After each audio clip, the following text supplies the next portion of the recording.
하나님 말씀 누가복음 15장입니다. 오늘은 누가복음 15장 25절로 32절에 있는 말씀 저와 여러분이 교독하겠습니다.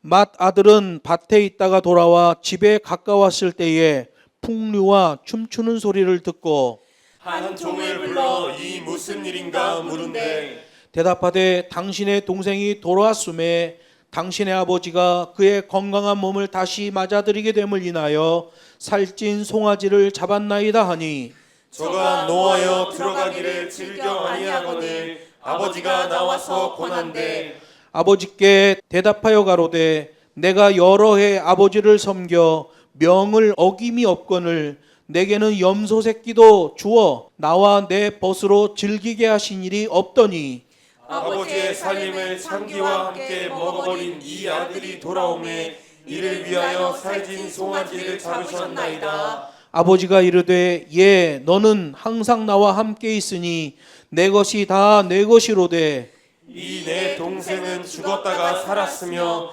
내가 잃었다가 얻었기로 우리가 즐거워하고 기뻐하는 것이 마땅하다 하니라. 아멘. 본문 말씀을 가지고 아버지의 마음과 두 아들의 마음이라는 제목으로 세 번째 시간 하나님 말씀을 증거하겠습니다.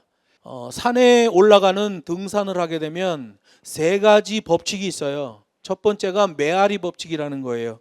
메아리에 축복의 말을 담으면 축복이 돌아오고 메아리에 감사의 말을 담으면 감사가 돌아오는 거예요. 산에 오를 때마다 느끼는 그 메아리의 법칙이 곧 우리 인생의 법칙과 똑같아요. 그래서 주님도 말씀하셨어요. 너희가 대접받고자 하느냐? 먼저 대접하라 이렇게 말해요. 우리 인생도 메아리의 법칙과 정확하게 연동됩니다. 산에 올라가면 두 번째 법칙이 산을 울창하게 하는 잡목이 있다는 거예요. 울창한 산 그리고 맑은 공기 그것을 마시면 싱그럽고 영혼까지 상쾌해지는 것 같습니다. 산에 올라가서 보면 나무들이 거의 다 잡목이라는 걸 보게 돼요. 좋은 나무가 없어요. 다 거칠고 볼품없고 나약한 나무들이 어우러져서 울창한 숲이 되는 거예요. 교회도 마찬가지예요. 자랑할 것 없고 나약해 보이는 사람들이 어우러지면서 아름답고 울창한 교회가 되는 거예요. 흠없고 잘 자라고 멋진 나무들은 산에서 살지 못합니다. 산을 울창하게 하는 나무는 잡목들이에요. 흠없고 잘 나가고 멋진 나무들은 울창한 숲과는 거리가 먼 나무들이에요. 그런데 이 시대의 교회를 보면 그렇게 흠없고 잘 나고 멋진 나무들을 우상처럼 섬겨요. 그런 프로그램 하나가 뭐예요? 다니엘 기도회라는 프로그램이죠. 거기는 멋지고 잘난 사람들을 세워서 많은 기독교인들이 그 사람을 우러러보게 만들어 놓습니다. 여러분 산을 오르는 것과 믿음 생활하는 것은 굉장히 밀착되어 있어요. 메아리의 법칙도 정확하게 맞아떨어지고요. 산을 울창하게 하는 잡목 그것도 역시 교회와 정확하게 맞아떨어집니다. 산에서 느끼는 세 번째 법칙은 내려온다는 것을 반드시 염두하고 있어야 돼요. 숨이 차고 다리가 후들거리면서도 어렵게 산 정상에 오르면 성취감이 뿌듯해지죠. 그러나 산 꼭대기는 사람이 살 곳이 못 돼요. 산에 오를 때마다 다시 내려와야 한다는 겸손한 마음을 가져야 돼요.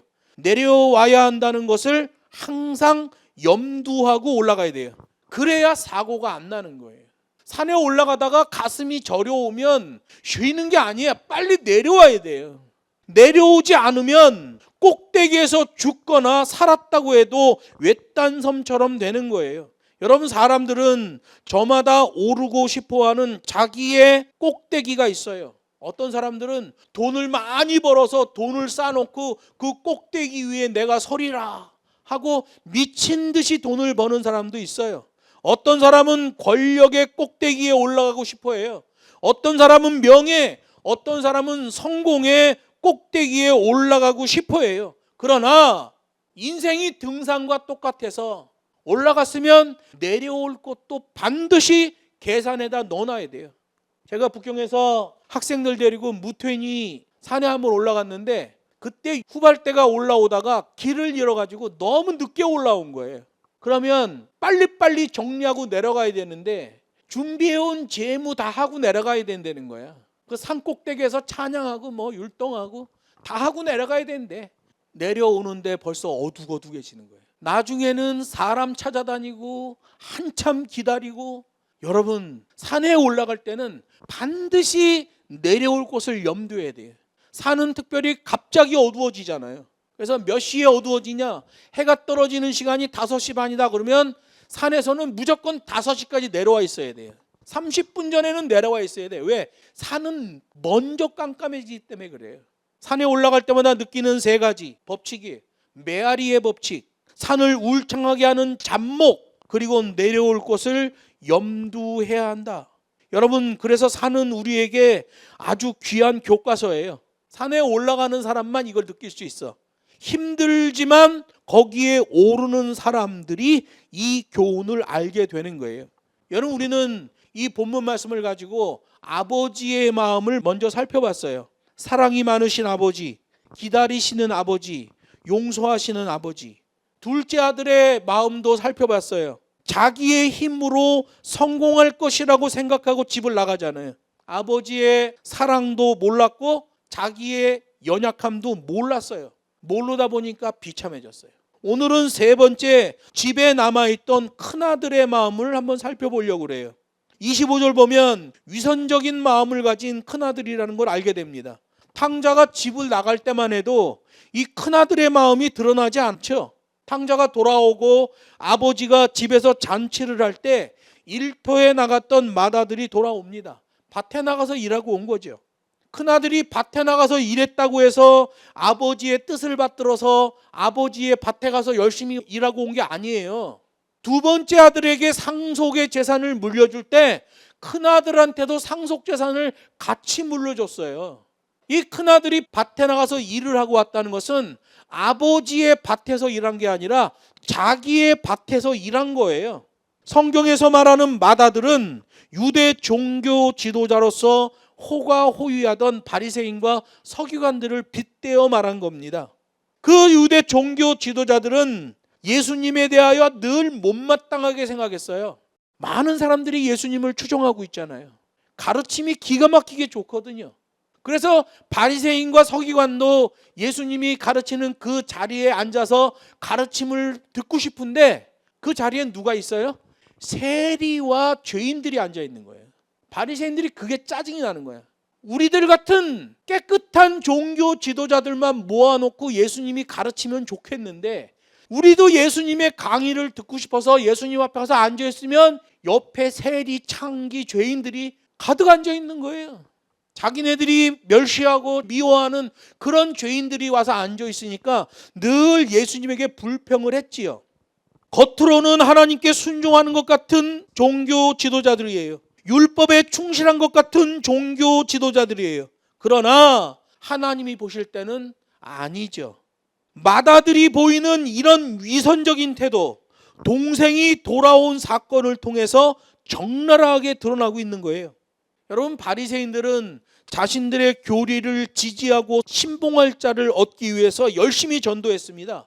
바리새인들이 엄청 열심히 전도했어요. 성경 마태복음 23장 15절에 보면 예수님이 이렇게 말씀하셔요. 화 있을진저 외식하는 서기관들과 바리새인들이여, 너희는 교인 한 사람을 얻기 위하여 바다와 육지를 두루 다니다가 생기면 너희보다 배나 더 지옥 자식이 되게 하는도다, 이렇게 말씀하셔요. 그러니 예수님이 볼 때 이 바리새인들이 얼마나 열심히 전도하는 거예요.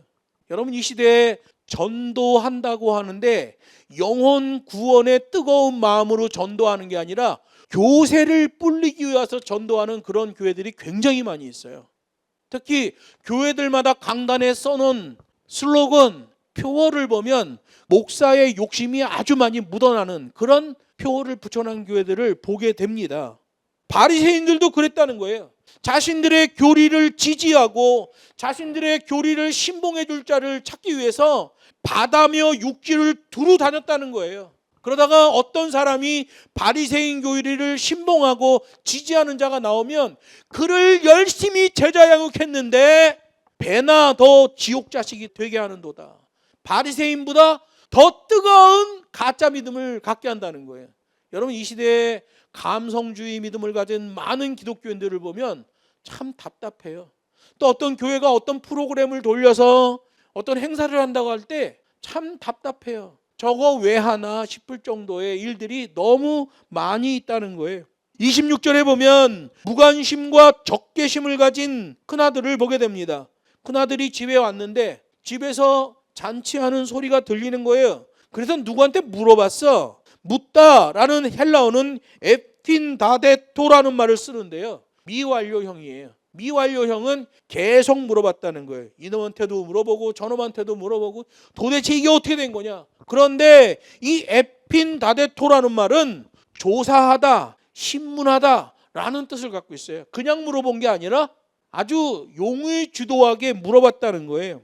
여기서 의문점이 있어요. 동생이 돌아와서 집에서 축하연이 시작되었는데도 불구하고 맏아들이 집에 없었다는 거예요. 축하연이 열리면 아버지가 분명히 종을 보내서 빨리 내 큰아들을 집으로 불러와라 불렀을 거예요. 유대 잔치 규칙에 의하면 그렇단 말이에요. 분명히 종을 보내서 몇 시부터 시작하니 빨리 집으로 돌아와라 라고 말했을 거예요. 축하연이 너무나 빨리 진행돼서 맏아들이 자리에 없었던 게 아니에요. 여기 26절로 31절에 있는 대화를 보면 맏아들이 그 잔치에 없었던 이유를 추론할 수 있어요. 맏아들이 가족들과 관계가 좋지 않았다는 거예요. 그래서 밭에서 일할 때 아버지가 부르고 있음에도 불구하고 가족들이 와서 부르고 있음에도 불구하고 그냥 본체만체하고 일했다는 거죠. 특별히 28절에 저가 노하여 라는 말은 일시적인 격앙심을 말하는 게 아니에요. 깊이 쌓인 분노예요. 그래서 오르기스데라는 이 헬라어는 콧구멍이 벌렁벌렁거리며 화를 내다라는 뜻이에요. 그렇게 묘사를 하는 단어예요. 콧구멍이 벌렁벌렁거리다. 여러분들 집에서 부부가 싸움할 때도 그냥 말다툼으로 이렇게 싸우는 거 있고요. 얼굴을 맞대고 서로 싸우면 콧구멍이 막 벌렁벌렁거릴 때 있어요. 그땐 진짜 성질난 거예요. 성경이 말합니다. 큰 아들이 오르기스데 콧구멍이 벌렁벌렁거리면서 노했다는 거예요. 실제로 큰아들과 아버지의 대화를 보면 아버지의 집에 대한 큰아들의 무관심과 동생에 대한 적개심이 드러나고 있잖아요. 맏아들의 이러한 노여움은 바리새인들의 반항적인 자세와 똑같아요. 식사의 자리에서 예수님의 강의를 좀 듣고 싶은데 그 강의를 들으러 가면 온 죄인들이 와서 다 앉아 있는 거예요. 그래서 예수님에게 반항해요. 바리새인들과 똑같은 마음이죠. 이 맏아들의 노여움은 하나님께 회개하고 돌아오는 니느웨 사람들이 못마땅해서 짜증을 내고 분노했던 요나와 똑같아요. 하나님이 요나를 책망하잖아요. 이방인들이 하나님께 돌아오는 것에 대하여 분노했던 유대인들과 똑같아요. 유대인들은 자기네만 의인인 척했어요. 그래서 이방인들이 여호와 하나님을 믿고 돌아오는 것을 아주 싫어했어요. 이방인들이 믿고 돌아오면 좋은 거죠. 그런데 싫어했어요. 바리새인들이 그랬고 요나가 그랬고 유대인들이 그랬어요. 그렇게 해서 잔치에 동참하라고 권면하는 아버지에 대하여 맏아들은 집에 들어가기를 즐겨하지 않았다 이렇게 말해요. 이 집에 들어가기를 즐겨하지 않았다라는 말은 원문으로 보면 기꺼이 들어가려고 하지 않았다는 거예요. 집에 돌아온 동생도 거부하는 거고 그 잔치 자체를 거부하는 거예요. 그러한 자세는 맏아들로서의 바른 자세가 아니잖아요. 아버지가 기쁜 마음으로 잔치를 하면 맏아들은 기꺼이 거기 참석해야 돼요. 그리고 아버지의 기쁨에 동참해야 되는 게 바른 자세죠. 자기 동생에 대하여 맏형으로서의 마음가짐도 아니잖아요. 맏아들의 이런 망령된 행위에도 불구하고 아버지는 또다시 주도적인 사랑을 보여줍니다. 성경에 보면 아버지가 다시 나와서 권하다 이렇게 말해요. 큰아들이 막 뻗땡기는 거예요. 아버지도 인정할 수 없고 잔치도 인정할 수 없고 돌아온 동생도 인정할 수 없습니다. 문 밖에서 왕왕거리는 거예요. 그랬더니 아버지가 다시 나와서 얘야 그러지 말고 들어가자. 이렇게 주도적인 사랑을 보여주신 거예요. 집 나간 둘째 아들, 그 아들을 간절히 기다리며 매일매일 노심초사했던 아버지의 사랑, 문 밖에서 벗댕기는 맏 아들에게도 그대로 나타나고 있지요. 여기서 아버지가 큰 아들을 집에 들어오길 권했다라고 돼 있는데요. 파레칼레이라는 말이에요. 미완료형이에요. 큰 아들이 계속 벗댕기니까 아버지가 계속해서 권했다는 거예요. 여러분, 우리가 하나님을 믿으면서 신앙생활할 때 바르지 못한 마음 자세를 가질 때가 있어요. 오늘 본문에 나오는 맏아들처럼, 유대 종교 지도자 바리새인과 서기관처럼 내 생각, 내 기준으로 하나님을 믿으며 신앙생활할 때가 있단 말이에요. 그걸 살펴봐야 돼요. 큰 아들의 마음 세 번째는 굳어버린 마음이에요. 축복을 모르는 배타성의 마음을 갖고 있어요. 29절에 그게 나옵니다. 여러 해 아버지를 섬겼습니다. 여러 해 아버지를 섬겼다 할 때 이 섬겼다는 게 상전에 대한 종의 자세를 말하는 거예요. 큰아들은 아버지에 대하여 그런 마음을 갖고 있는 거예요. 내가 지금까지 종처럼 아버지를 섬겼는데, 이렇게 말하는 거예요. 여러분, 아들이 이런 말을 하면 아버지가 어떤 마음일까요? 아버지는 아버지의 입장에서 아들들을 사랑하고 아들들에게 줄 것 다 주고 그렇게 키웠는데, 큰아들이라는 사람이 자기 아버지 면전에 대고 내가 종처럼 아버지를 섬겼는데 라고 말하면 그 부모의 마음이 어떻게 되겠어요? 그런 말 하면 안 돼요. 어떤 사람 중에는 부모를 그렇게 원망하는 사람도 있어요. 왜 나를 낳은 거예요? 뭐 이러는 사람도 있어. 가끔 드라마나 영화에 보면 부모에게 그렇게 패역한 말을 하는 사람도 있죠. 부모한테 그걸 얘기를 하면 어떡하냐고. 부모가 악한 마음으로 자녀를 낳겠어요? 여러분, 기독교인들은 부모 가슴에 못 박는 얘기를 하면 안 돼요. 잃었던 아들을 찾아 잔치를 벌이고 있는 아버지에 대한 이 맏아들의 비난은 그 불만이 오래전부터 지속되어 왔다는 걸 알게 되는 거예요. 이 맏아들은 식구들과 관계가 안 좋아요. 여러분, 성경에 나오는 바리새인들과 서기관들을 보면 하나님의 자녀라는 인식과 그 기쁨보다는 단순히 의무감에서 하나님을 섬겨온 거예요. 왜? 그들은 물질적 쾌락과 종교적 영생을 동시에 갖기를 원했거든요. 그러다 보니까 신앙생활이 어그러지게 되는 거예요. 하나님 앞에 충성되이 일한다고 생각했던 바리새인들, 그들은 하나님 아버지와 인격적 교제를 한 게 아니라 단지 자신들의 율법, 장로의 유전을 지키는 것에만 급급했잖아요. 이 큰아들의 자세가 그런 자세예요. 우월감과 자만심의 마음을 가지고 있어요. 자기 의를 내세우는 거죠. 동생은 집 나갔다 왔는데 재산 다 탕진하고 왔는데 살찐 송아지를 잡는단 말입니까? 아버지, 나는 아버지 밑에서 항상 종처럼 일했는데 나를 위해서 염소 새끼 하나 잡아준 적 있어요? 라고 말하고 있는 거예요. 맏아들의 이런 태도를 볼 때 내적으로는 이 맏아들도 집 나간 자식과 똑같은 거예요. 둘째 아들은 걸어서 집을 나갔어요. 첫째 아들은 심정적으로 집을 떠나네요. 그러고 보면 이 집의 두 아들은 죄다 집 나간 아들들인 거예요. 하나는 발로 집 나갔고 하나는 마음으로 집을 나가버린 거죠. 큰 아들의 불만은 두 가지로 압축돼요. 아버지가 작은 아들만 편애한다라는 항변이지요. 두 아들 모두를 한결같이 사랑하시는 아버지의 심정을 몰랐다는 거예요. 그래서 불쌍한 동생도 철저히 이해관계로 대하고 있는 거예요. 아유, 어떻게 살았니? 얼마나 고생했니? 안아주는 게 아니라 너 그따위로 살고 뭐 하려고 들어왔어? 라고 대하는 거죠. 돌아온 동생에 대한 아버지의 태도가 어긋났다고 항변하는 거예요. 자신은 선하고 옳은데 동생은 정죄를 받아 마땅한 악인이라는 위선적 편견이에요. 바리새인들이 이런 마음을 가졌죠. 예수님에게 나올 때마다 예수님 주변에 세리와 창기와 죄인들이 가득하니까 어디 이런 것들하고 같이 움직입니까? 라고 예수님에게 불평불만을 했던 거예요. 더구나 여기 30절에서 형이 동생을 지칭할 때 이 아들이라고 얘기해요. 우리 성경엔 이 아들이라고 돼 있는데 원문에 보면 아버지한테 당신의 아들 이렇게 얘기해요. 우리 성경엔 이 아들이야. 원문은 당신의 아들이야. 야, 유대 사회에서 큰 아들이 아버지한테 자기 동생을 지칭할 때 당신의 아들 이러면 아버지하고 갈라서자는 거예요. 세상에 부모한테 이렇게 모진 말을 할 수가 있어요? 이 큰 형은 돌아온 탕자를 동생이라고 부르기를 거절했어요. 형제 관계를 부정하려는 강한 의도. 왜 그랬을까요?